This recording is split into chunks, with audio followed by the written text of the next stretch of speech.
and welcome to Liverpool City Region Creating Careers. Today's episode forms part of a special series of Creating Careers featuring different job roles at Keepmoat homes. We're really lucky today to be joined by Lizzie Byrne, who is a marketing apprentice. Hi, Lizzie. Hello. Thank you very much for joining us today. Students, don't forget there is one piece of pre-work that comes with this whole series. So if you haven't completed that, click pause, go to the description below. You'll find the links for everything you need. And then once you've completed that pre-work, you can then begin watching all the short video clips that tell you about the different job roles at Keepmoat homes. So Lizzie, we'll begin if that's okay. So could you give us a quick overview of your job at Keepmoat homes, please? So I'm a marketing apprentice, as you said. So a lot of what I do at the moment is looking after the website. So making sure it's all up to date, that it's all spelt correctly, that it makes sense. All the imagery is fresh and new all the time. But a lot of it as well is making sure that the homes are put on so people can actually reserve them online. And behind the scenes of that, I'll run things like price lists, which will be given to our sales executives that they'll use on site to show people like what houses we have. So all of that has to be up to date, has to be correct at all times. It's a consistent like checking role more than anything. It's not just something you do once a day. You're in and out of it, just keeping that on. And I do this alongside my apprenticeship. So my apprenticeship at the moment is 8 hours a week. I split it up during my working week to just help, make sure I'm still on top of everything that I've got to do. But currently this is all online and it's set out week by week, and we're going through, say, the backgrounds of marketing. So, all the studies and basically just the background of it. What forms marketing? So, you have your digital marketing, you have paper marketing, how, to apply your role and what you do to customers and consumers and your company as well. So that forms the basis of what I'm doing with that.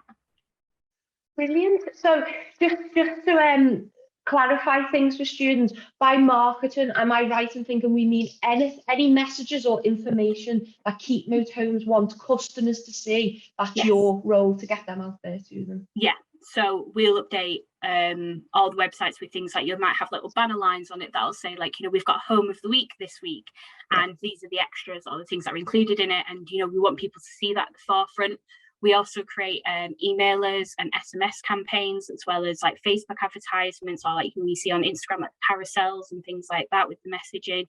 So we have to have it be clear and concise, but also catchy. And you want to engage different forms of customers, whether it's first time buyers who just want to get out of home, or maybe you're looking at families who want more space and that kind of thing, as well as it being applied to each region. So depending where your development is, people and their wants and their needs for housing change as well. So you've got to be quite adaptable in that role, definitely. Knowing your audience. Yes. So you're using a lot of creative digital skills there. That's brilliant. So what do you love most about your job? I actually really enjoy the creative side of it. So it's something I like putting together. You've got to think a lot about what you're writing and how things look, and you get to take your time with these things, but it's also kind of you do feel a bit proud at the end because I'm the demographic for a lot of the housing. I actually get a lot of the advertisements, so I see things that I'm doing myself on social media, so it makes me feel oh, it actually looks really good. I'm very proud of that. So I definitely enjoy this the creative side of it, and that keeping things nice and pretty almost for customers. Being able to admire your good work. So on the other side of that, what's the biggest challenge that you're facing in your job? You've got to be very reactive, and you've got to be good at being reactive. So you might be sat doing something like creating an email, a campaign, but in between that you might have sales executives ringing you saying we need plots to go online for people to be able to reserve them, and you've got to be quick on it because they'll be told very quickly that in the next 10 minutes, you'll be able to reserve it online, so you don't want to keep customers waiting. It's also been, when new releases come through, so plots are allowed to be released, you've got to be quick. You drop everything and you've got to be quick on the ball to make sure they're up and they're correct and they're ready to go. So a lot of it is very reactive maintenance as well of the websites. You know, if something goes down or for some reason pictures won't load or videos aren't working, you've got to be very quick with getting digital involved, or, you know, like group involved in what's going on, what's happening, why, you know, why are these things not working, or changing them up and switching them. So yeah, you've got to be very good at kind of time management and then being reactive on top of that. Dealing with technology always likes to throw a last minute curveball in, doesn't Oh, definitely. Things going wrong. Yeah. So I suppose you know, you may think sometimes, oh, you've got your workload managed for the day, and something last minute might come in that needs to be dealt with straight away, and you've got to deal with it and juggle your other responsibilities. So when did you know this was what you wanted to do? So prior to this, I actually worked in bid coordination. So I worked for a construction firm, not with housing, and I enjoyed the writing aspect of it, but I found that I really enjoyed putting together our templates for the bids, or when we did like printed folders and things like that. I enjoyed the creative side of it more. And I think when I looked at it, I was like, I kind of want to do something that's more towards that. So I get to play with things a bit more. I get to play with wording. It's not as structured, and, you know, when you're writing about health and safety, it has to be very firm and rule bound. But when, you know, you're trying to sell a house to someone, you can have a bit more fun with talking about what the houses are like, what the areas are like, you know, putting your imagery together.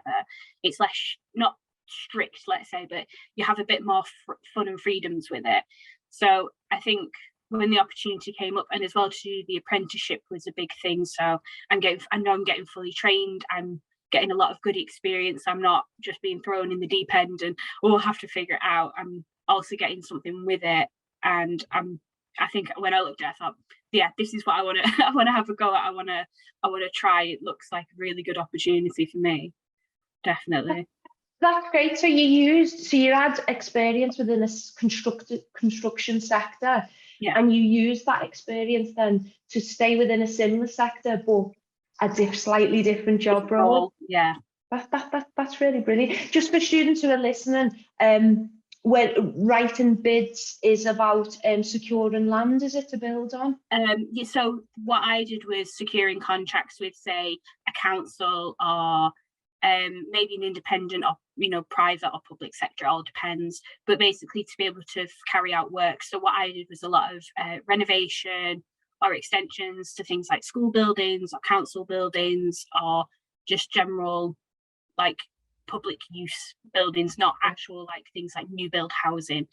So that was my focus. But basically, yeah, it's you put a proposal in to say how like your company would be perfect to do this work. And they're very structured and very strict in what you need to do, because, you know, at the end of the day, you've got to show that you can follow procedure. Definitely. So in a nutshell, you're writing to a council or whatever and saying, listen, we're the people for the job. But obviously, as you say, there's a strict structure to that, but that's on a very basic level. So what advice would you give your younger self when you're starting out on your careers journey? You're thinking about what you want to do for the future. What advice would you give yourself? Be very confident in yourself. You might not quite like know what you want to do yet, and that's okay. I think I was in uni and I still didn't know what I wanted to do past the point of finishing like any education and going into the career sector. At that point, I'd worked in like a shop. I've worked in catering, doing service and like kitchen work. I'd also volunteered at like archives and things like that. So even then I didn't know what I wanted to do. So I would definitely say, like, be confident that, you know, in your choices, that you know, for the future, but it's also okay that you might not know what you want to do yet.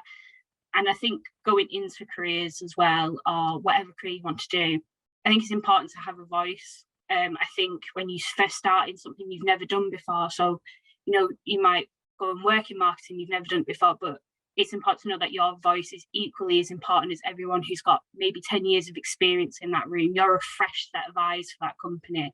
So everything that you say should be valued, and, you know, you should value yourself as well, definitely. Yeah.